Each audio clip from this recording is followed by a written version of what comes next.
बहुत समय पहले एक घने जंगल में एक संत अपनी छोटी सी कुटिया बनाकर रहते थे। उनका अधिकांश समय भगवान श्री कृष्ण के भजन, ध्यान और साधना में बीतता था।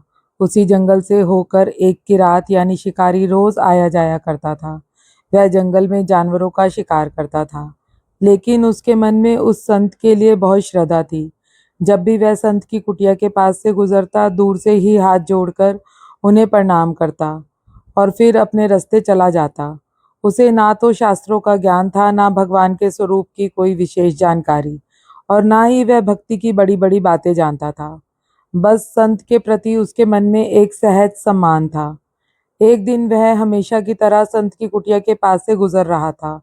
उसने संत को प्रणाम किया और कुछ देर वहीं रुक गया। उसने देखा कि संत बहुत उदास बैठे हैं और उनकी आंखों से आंसू बह रहे हैं। किरात ने पूछा, बाबा, आज आप इतने दुखी क्यों हैं? आपकी आंखों में आंसू क्यों हैं? संत ने गहरी सांस ली और बोले, बेटा, मैं तो अपने प्रभु श्री कृष्ण को खोज रहा हूँ। उन्हें पाने की इच्छा में ना जाने कितने वर्ष बीत गए, लेकिन अभी तक उनके दर्शन नहीं हुए।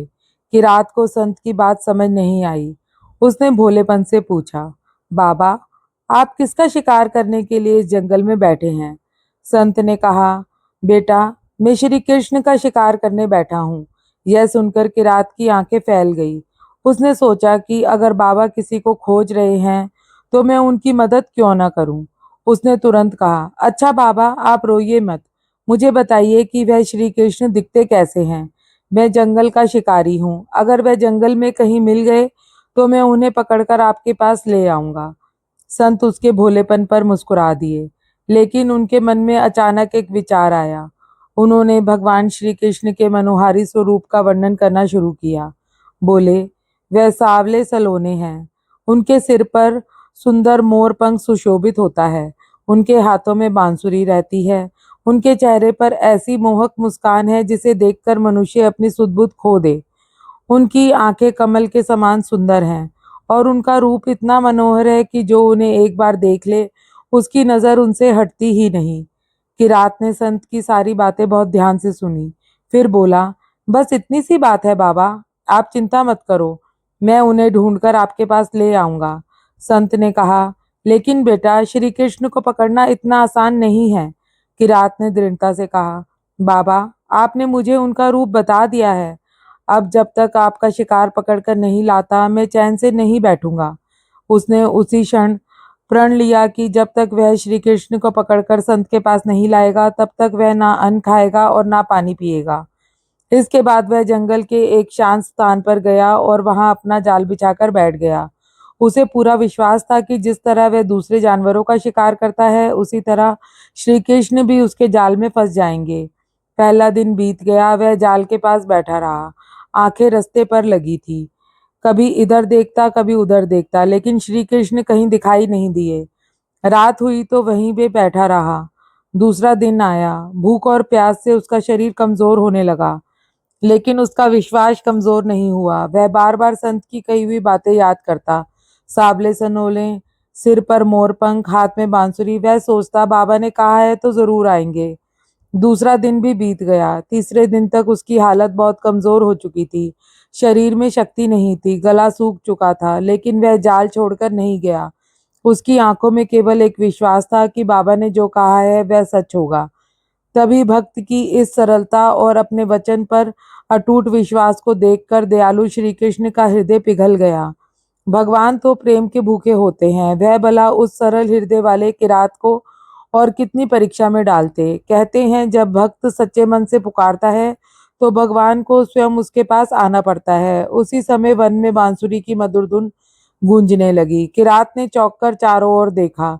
कुछ ही क्षणों बाद उसके सामने वही सावला सलोना बालक खड़ा था, जिसके सिर पर मोर पंख था, हाथ में बांसुरी थी और चेहरे पर ऐसी मुस्कान थी जिसे देखकर संसार का हर दुख भूल जाए।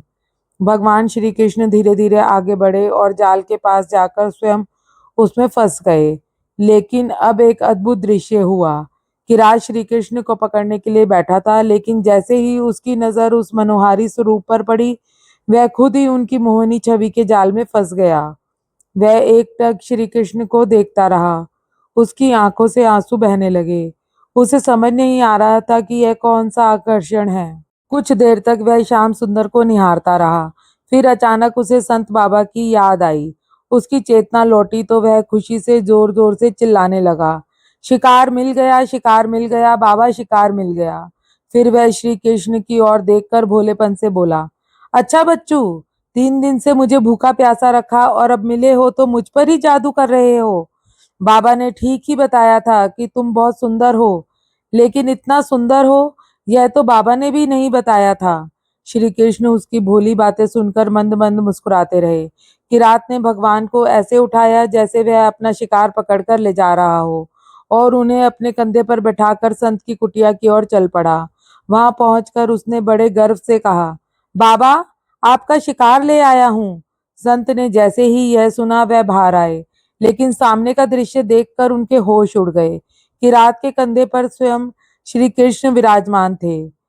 उनके सिर पर मोर पंख था, हाथ में बांसुरी थी और वह मंद मंद मुस्कुरा रहे थे। संत की आंखों से आंसू बहने लगे। उन्हें विश्वास ही नहीं हो रहा था कि जिन श्री कृष्ण को पाने के लिए उन्होंने अपना पूरा जीवन लगा दिया, वही आज एक भोले किरात के कंधे पर बैठे हैं। संत तुरंत किरात के चरणों में गिर पड़े। किरात घबरा गया और बोला, बाबा, आप मेरे पैर क्यों छू रहे हैं?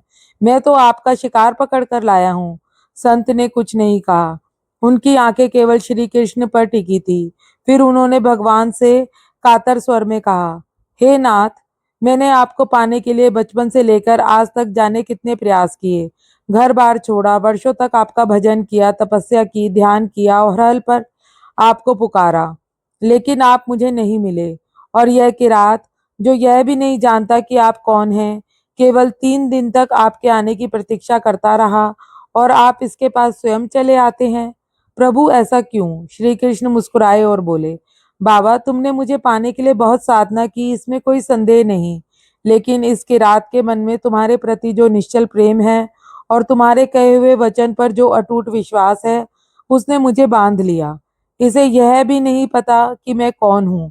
इसने ना मेरा नाम का ज्ञान है, ना मेरे स्वरूप का रहस्य पता है, ना इसे किसी शास्त्र का ज्ञान है। इसे केवल इतना पता था कि इसके बाबा मुझे खोज रहे हैं और बाबा ने कहा है कि मैं सांवला सलोना हूँ, मोर पंख लगाता हूँ और बांसुरी बजाता हूँ। इसने तुम्हारी बात पर इतना विश्वास किया कि 3 दिन तक भूखा प्यासा बैठा रहा। मैं इसके इस निष्कपट विश्वास और प्रेम से रीझ गया। मैं इसके पास आए बिना रह नहीं सका। संत की आंखों से आंसू बहने लगे। उन्होंने समझ लिया कि भगवान को केवल साधना से नहीं बल्कि प्रेम, विश्वास और निष्कपट भाव से ही पाया जा सकता है। किरात अब भी कुछ समझ नहीं पा रहा था। वह भोलेपन से श्री कृष्ण को देख रहा था और सोच रहा था कि आखिर यह कौन है जिसके लिए बाबा इतने भावुक हो रहे हैं। लेकिन भगवान के लिए उसके मन में जो प्रेम और विश्वास था, वही उसकी सबसे बड़ी भक्ति बन चुका था। यही तो संत संगति का प्रभाव है। किरात को भगवान का ज्ञान नहीं था, लेकिन उसे संत के प्रति श्रद्धा थी। वह रोज संत को प्रणाम करता था। उसे पता भी नहीं था कि संत को प्रणाम करना एक दिन उसे स्वयं भगवान के चरणों तक पहुंचा देगा। इसलिए कहा जाता है कि संतों की संगति जीवन की दिशा बदल देती है। कभी कभी हम भगवान को पाने के लिए बहुत दूर दूर तक भटकते हैं, बड़े बड़े उपाय करते हैं, लेकिन किसी सच्चे संत का आशीर्वाद और उनकी कृपा हमारे जीवन में आ जाए तो वही भगवान हमारे बहुत पास आ जाते हैं। संत का दर्शन, संत को प्रणाम और संत के प्रति श्रद्धा कभी व्यर्थ नहीं जाती। यह कथा हमें यह भी सिखाती है कि भगवान को पाने के लिए केवल ज्ञान ही जरूरी नहीं है, हृदय में सरलता, विश्वास और प्रेम होना भी उतना ही आवश्यक है। किरात ने भगवान को पहचानने से पहले ही उन्हें अपना मान लिया था और शायद यही उसकी सबसे बड़ी योग्यता थी। भगवान को भक्तों के प्रेम के अधीन होते हैं। जहाँ सच्चा प्रेम होता है वहां भगवान को भी आना पड़ता है। इसीलिए संतों ने कहा है, संत मिलन को जाइए, तज मुँह माया अभिमान, जू जू पग आगे बढ़े, कोटि यज्ञ समान। इसलिए जीवन में जब भी किसी सच्चे संत का सानिध्य मिले, उसे साधारण समझकर कभी मत छोड़िए। उनके चरणों में बैठ के कुछ पल बिताना, उनके दर्शन करना, उन्हें प्रणाम करना और उनके वचनों को श्रद्धा से सुनना भी जीवन की सबसे बड़ी पूंजी बन सकता है। कौन जाने किस क्षण किसी संत की कृपा से हमारे जीवन में भी श्री कृष्ण की बांसुरी बज उठे। अगर आपको यह कथा अच्छी लगी हो और आपको भगवान श्री कृष्ण की ऐसी ही भावपूर्ण कथाएं सुनना पसंद हो तो गोविंद का रजिस्टर को जरूर सब्सक्राइब करें और कमेंट में प्रेम से लिखें राधे राधे। हरे कृष्णा कृष्णा कृष्णा हरे हरे, हरे राम राम राम हरे हरे।